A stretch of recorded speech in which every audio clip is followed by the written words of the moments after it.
જય શ્રી કૃષ્ણ। જો આપણે ગાય બચ્ચાને જન્મ દીધો છે, 2 વાછડા આવ્યા છે, એટલે આપણે એ ગાયને આ હળદર છે દળેલી, એક મુઠ્ઠી હળદર આપણે હતપ પાણીમાં નાખશું।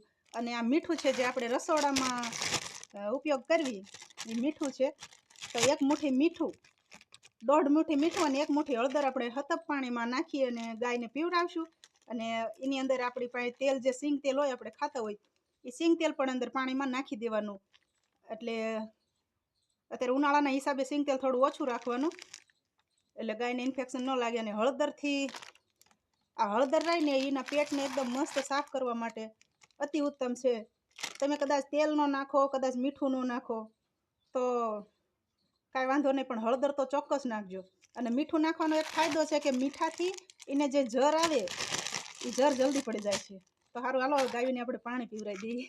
જય શ્રી કૃષ્ણ, ખુશ રહેજો। અમે ગમે એટલે ગાય વિયાય ને અમારી, એટલે અમે એને આ ચોક્કસ ખવડાવી।